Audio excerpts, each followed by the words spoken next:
New season, new complex mini, and a new tech video for that complex mini. Let's start by briefly explaining how he works. At 0 stars, he has a superpower which makes him invisible when it fills up. Being invisible makes him not targetable by enemies, but he can still receive damage from splash attacks such as the Valkyrie or the Wizard. The first star grants him the power to deal 1 extra damage to isolated enemies. I've seen some people get confused in the comment section to what isolated means, so let me explain. Let's say the Ghost is attacking a Shield Maiden. If the Shield Maiden doesn't have any of its troop around it, then the Ghost will deal 3 damage. If there's someone else close to it, then it will only receive 2 damage. The second star is the interesting mechanic, and what it does is any unit on the right or the left of the Ghost will become invisible for 4 seconds. This has some very interesting interactions, and it will be the main focus of this video. The third star is quite simple and doesn't need much explaining. Basically, if he kills an enemy, he will heal 6 HP over 3 seconds or 2 HP per second for 3 seconds. Now that you know how he works, let me show you some good ways to use him. You can make all your tanks except the giant skeleton invisible. With this trick, all the opponent's melee minis will surround the giant skeleton because it's the only tank available, which ensures you get the death damage on all of them. Also, having everything invisible except the giant skeleton will result in the ranged minis targeting the giant skeleton only, and that would make him explode faster, giving your team a great head start. You could also do that with the Valkyrie, since you want them to surround your Valkyrie, which will result in her getting more damage per swing and would also end up making her stack speed up even faster. The downside of this play is that the ranged minis would target the Valkyrie, and that's not something you want to happen, but having the heal upgrade on the Valkyrie could help it survive a little longer. A funny trick you can also do is make a miner invisible. This way your miner will probably always connect with the backline mini, as tanks your opponent places will probably end up ignoring the miner and going to the front, leaving your miner all alone behind to assassinate all their backline minis. This also works with the Prince, since the invisibility is fast enough to get him invisible before he charges to the enemy side. The invisible miner reminds me of something. That's right, you can make your backline invisible so the miner ignores them and goes to the front instantly. This also works very well against an invisible miner too, so there is your counterplay, because as you can see, the invisible miner will walk away, leaving your backline units ignored. And before I forget, making your backline invisible works very well against an archer, as the archer will end up targeting more beefy minis, because basically she cannot target the squishy backline minis because they are invisible. You can also use the Royal Ghost to make the Fisherman invisible after he pulls some troops to keep him safe. It's a weird synergy that I found while messing around, and I have no idea how practical it is to use in real matches, but it seemed cool enough for me to include here, so do what you want with this information. There's also this weird synergy with the Countess, as an invisible Countess seems to be doing backstab extra damage in almost every single hit she does, because none of the minis she is targeting is facing her directly, which seems kind of broken. And on top of that, it would also keep your Countess safe from Dissipate Mini P.E.K.K.A, which brings me to the next tip. Use the Royal Ghost to make your heroes invisible from a Dissipate Mini P.E.K.K.A. Like if you have a Barbarian King or a Wave Master, making them invisible will help keep them safe from a Mini P.E.K.K.A with Dissipate, hoping the Mini P.E.K.K.A will lock on something else and ignore your heroes completely. You can also hide your beefy boys from the Monk. We all know Monk gets his super very fast and will probably end up killing your P.E.K.K.A or Golden Giant or something like that. Hide all your tanks except of something like a guard or a giant skeleton, and the Monk will directly go to them and waste his super on them, which will increase the survivability of your tanks, which makes their Monk get little to no value, giving you a decent edge in this matchup. Against a Royal Champion or an Electro Wizard or any medium ranged unit, you can hide all your tanks and keep a bait archer all the way in the back, so they have to walk a decent distance to be able to target it, leaving them very exposed and closer to your frontline tanks. In mirror map, if you want to make 2 of your minis invisible, you can place your Ghost on the mirror, and since both of his sides are blocked by other minis, then the second Ghost will appear on top, giving you 2 extra tiles of invisibility, allowing you to make 5 of your minis invisible at once. I don't know how practical this is to do in a real match, because people usually spam Bowler and Spear Goblins on mirrors, but it's good to keep in mind. Maybe you can catch your opponent off guard in the last round or something with it. Against the Lava Golem, when he have his Clash ability rage thing, you can make your whole team invisible and waste 4 seconds of his starting rage. This is actually surprisingly surprisingly very effective, as the Rage of the Lava Golem is probably one of the best, if not the best ability for the boss, and it makes him very difficult to beat. Now that you know how to use the Royal Ghost, let me tell you how to not use the Royal Ghost. Please avoid doing the following things. Fisherman is so far the only mini that can cancel the Royal Ghost's ability, and getting your Royal Ghost hooked mean he probably grabbed the Ghost and 2 other minis, or maybe 1 other mini, which will probably end up in losing you the game, since the Ghost doesn't have much HP, and having him get pulled to your opponent's side would result in him dying very fast. In conclusion, try to avoid the Fisherman's hook at all costs. Do not try to make a troop invisible while on the shell tile, as they will fly before the invisibility applies, because the tile are faster than Clash abilities. Same goes for putting a Ghost on the shell tile, as his Clash ability will be interrupted and completely wasted, so don't place anything on the shell tile if you want them to stay invisible. Do not hide every single tank on your team, as that will result in your backline becoming absolutely defenseless and easy target for enemy minis, so try to keep at least 1 tank visible so it can protect every squishy mini behind it. Don't leave your Royal Ghost unprotected, because a 1-star Royal Ghost has low enough HP to die from a 0-star Spear Goblin Clash ability. Look, I know having a Royal Ghost 1v1 a miner seems like a good idea on paper, especially with the 1st star upgrade, which will allow him to deal 3 damage per hit to the enemy miner. But keep in mind, if the Ghost supercharged mid-combat, he will go invisible and the miner will retarget onto your backline minis, so don't use the Ghost as a miner bait. There's also this Lava Golem Clash ability which throws a fireball at the furthest mini. At first I thought it would end up missing if all your minis went invisible. I mean, it makes sense to work that way, but turns out this wasn't the case, as the Lava Golem is able to shoot it before and it would end up hitting your troops anyway. An honorable mention before I wrap things up. So in the new map there's a Ghost tile that works by reviving a mini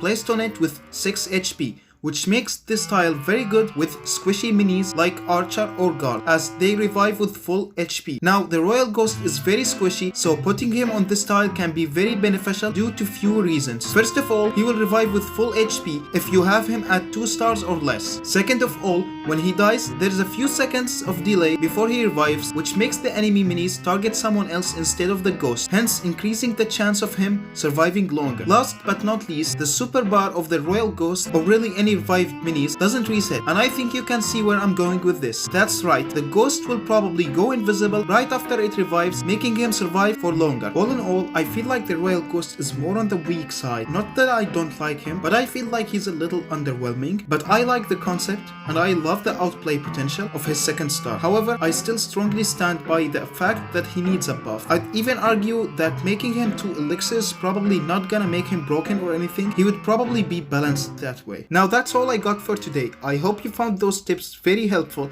and if you did, make sure to smash that subscribe button and turn on the notification bell so you don't miss in future videos. Thank you for watching to the end, as this video took a long time to make since I had to test some wacky interactions with the Ghost for a few days.